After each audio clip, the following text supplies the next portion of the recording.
ایک قسم کا آپ کہہ سکتے ہیں کہ یہ J-20 اسٹیلتھ فائٹر جیٹ جو ہے وہ تائیوان کے اندر ڈیپ جو ہے وہ چلا جاتا ہے اور تائیوان جو ہے وہ اس کو ڈیٹیکٹ کرنے میں ناکام رہتا ہے۔ مطلب اگر چائنا کا ایک جہاز تائیوان میں اتنا اندر تک چلا جاتا ہے تو ڈیفینیٹلی تائیوان کو اس کو انٹرسپٹ کرنا چاہیے کسی سرفیس ٹو ایئر میزائل کے ساتھ یا کم سے کم اپنے کسی فائٹر جیٹ کے ذریعے سے، لیکن تائیوان ایسا نہیں کرتا اور وہ J-20 فائٹر جیٹ جو ہے وہ چکر لگا کے واپس آ جاتا ہے۔ دیکھیں تائیوان چائنا کے لیے ضروری اس لیے ہے کیونکہ چائنا تائیوان کو اپنے لیے ایک ہرڈل سمجھتا ہے، وہ یہ سمجھتا ہے کہ یہ میرے آگے ایک ایسا پتھر ہے، ایک تو وہاں پہ سارے جتنے بھی لوگ ہیں وہ چائنیز ہیں، ان میں اور مین لینڈ چائنیز میں کوئی فرق نہیں ہے، اور دوسرا وہ یہ سمجھتا ہے کہ اگر چائنا نے دنیا میں آگے بڑھنا ہے، کسی بڑی طاقت کا مقابلہ کرنا ہے تو اس کو اس تائیوان کو اپنے ساتھ پہلے جو ہے وہ ملانا پڑے گا۔ آپ کا اپنا ہی ایک کنٹری کا حصہ آپ کے ساتھ نہ ہو تو آپ دنیا میں کہاں پہ جا کے جو ہے وہ کیا مار کے ماریں گے۔ تو تائیوان چائنا کے لیے سب سے بڑی ہرڈل ہے، سب سے بڑا اس کا ایک کہہ لیں کہ ٹارگٹ ہے اس وقت، وہ اس نے حاصل کرنا ہے کسی بھی طریقے سے، پیار محبت سے کر لے یا طاقت سے کر لے، یہ اس کا ایک ایم ہے۔ اگر کوئی چائنا سے یہ کہتا ہے کہ آپ کے جہاز نے تائیوان کی ایئر سپیس کو وائلیٹ کیا ہے تو چائنا کہتا ہے جی یہ تو ایئر سپیس ہی میری ہے، ہم تو ون چائنا پالیسی کے اوپر جو ہے وہ کاربند ہے، امریکہ بھی ون چائنا پالیسی کو مانتا ہے، پاکستان بھی ون چائنا پالیسی کو مانتا ہے کہ جی چائنا تو ایک ہی ہے، تو پھر کس طرح سے چائنا جو ہے وہ تائیوان کی ایئر سپیس کو وائلیٹ کرتا ہے؟ وہ کہتا ہے یہ میری ایئر سپیس ہے، آپ کو کیا پرابلم ہے؟ دوسری طرف جو تائیوان کے ایئر ڈیفنس سسٹمز ہیں وہ یہاں پہ آ کے پتہ چلتا ہے کہ فیل ہو گئے ہیں، اور J-20 فائٹر جیٹ جو کہ ایک ساری دنیا کہتی ہے کہ یہ ایک اسٹیلتھ فائٹر جیٹ ہے، لیکن اس کا اسٹیلتھ سگنیچر اس طرح کا نہیں ہے جس طرح سے کہہ لیں کہ F-22 کا ہے یا جس طرح سے کہہ لیں کہ F-35 کا ہے یا کسی وقت F-117 کا ہوا کرتا تھا۔ ساری دنیا کہتی تھی کہ جی اس کے اوپر کنارڈز لگے ہوئے ہیں، تو جب سے انہوں نے وہ امریکہ کے 6 جنریشن کے جہاز F-47 کے کنارڈز دیکھے ہیں تو اب موسٹلی لوگ خاموش ہو گئے ہیں۔ لیکن جو بھی ہے تائیوان کے ایئر ڈیفنس کے اوپر بہت سی جو ہے وہ سوالات کھڑے ہو گئے ہیں، اور ساری دنیا یہ کہہ رہی ہے کہ تائیوان کے پاس جو یہ ایون F-16 بلاک 70 والے بھی ہیں جن کے اندر ایسا ریڈارز لگے ہوئے ہیں، وہ بھی اتنے چھوٹے ریڈارز ہیں کہ وہ اس J-20 جہاز کو ڈیٹیکٹ نہیں کر سکے۔ تائیوان کے پاس گراؤنڈ بیس ریڈارز بھی ہوں گے، وہ بھی اس J-20 جہاز کو جو ہے وہ ڈیٹیکٹ نہیں کر سکے، اور جو تائیوان کے دوسرے پرانے جہاز ہیں F-16 ہو گئے یا جو اس کے اپنے لوکلی میڈ جہاز ہیں، ان کے اندر تو ویسے ہی میکینیکل اسکینڈ ریڈارز لگے ہوئے ہیں، ان کی اتنی پاور ہی نہیں ہے، وہ بالکل ہی جو ہے وہ اس J-20 جہاز کو ڈیٹیکٹ نہیں کر سکتا۔ پھر اس J-20 جہاز کی جو فلائٹ ہے اس سے اور کیا میسیجز جو ہیں وہ جاتے ہیں؟ سب سے بڑا تو یہ میسیج جاتا ہے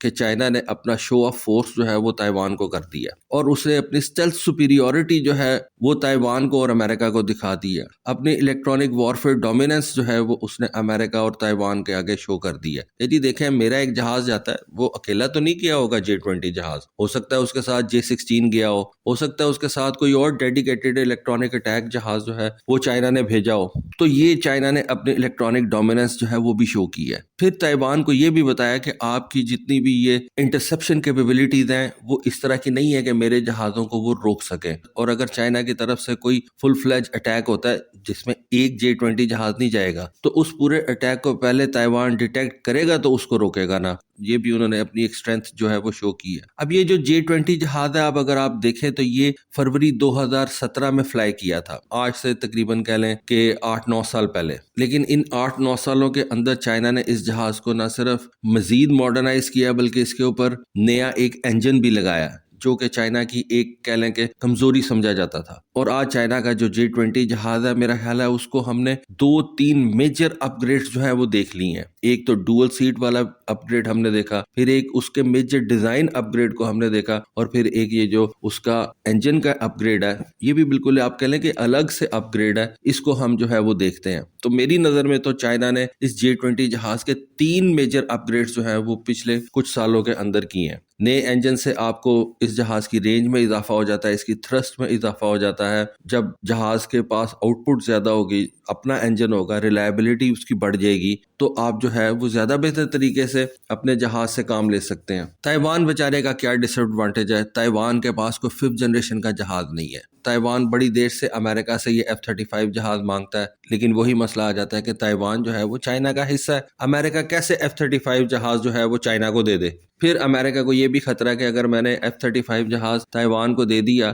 تو دوسری طرف بھی ہان چائنیز ہیں، ادھر بھی ہان چائنیز ہیں، ان کی آپس میں بہت زیادہ چانسز ہیں کہ یہ F-35 کی جو ٹیکنالوجی ہے وہ ٹھیک ہے، ہو سکتا ہے اب چائنا کو اس کی ضرورت بھی نہ ہو، لیکن پھر بھی جو بھی ہے وہ پاسبلٹی یہ ہے کہ وہ ٹیکنالوجی مین لینڈ چائنا تک پہنچ جائے گی۔ لیکن باتیں یہاں پہ ختم نہیں ہو رہی، یہ مسئلہ جو اس وقت دنیا میں چل رہا ہے نا امریکہ اور چائنا کا، یہ یہاں پہ ختم نہیں ہو رہا۔ امریکہ کوشش کر رہا ہے کہ وہ وینزویلا اور ایران کے تیل کو بند کر کے چائنا کی ریسورسز جو ہیں ان کو روکے۔ دوسری طرف چائنا کی دوڑ یہ ہے کہ وہ کسی طریقے سے سب سے پہلے تو تائیوان کو قابو کرے، اور دونوں اپنے اس دوڑ کے اندر جو ہے وہ تیزی سے آگے بڑھ رہے ہیں۔ چائنا اب 6 جنریشن کے جہازوں کے اوپر کام کر رہا ہے۔ 2024 کے آخر پہ ہم نے دیکھا تھا 2025 ختم ہو گیا، پورا 2025 ہم نے دیکھا کہ یہ 6 جنریشن کے جہاز جو ہیں یہ فلائی کرتے رہے ہیں، اور آج اگر تائیوان J-20 جہاز کو نہیں دیکھ سکا یا اس کو قابو کر سکا تو 6 جنریشن کے جہاز جو ہیں وہ آپ سوچ لیں کہ کیا کریں گے۔ تو یہ کہہ لیں کہ تائیوان کے لیے بھی ایک وارننگ تھی، امریکہ اور جاپان کو بھی ایک انہوں نے سگنل بھیجا ہے اور یہ بتایا کہ ہماری جو ایئر ڈومیننس ہے اس ایسٹ ایشیا کے اندر،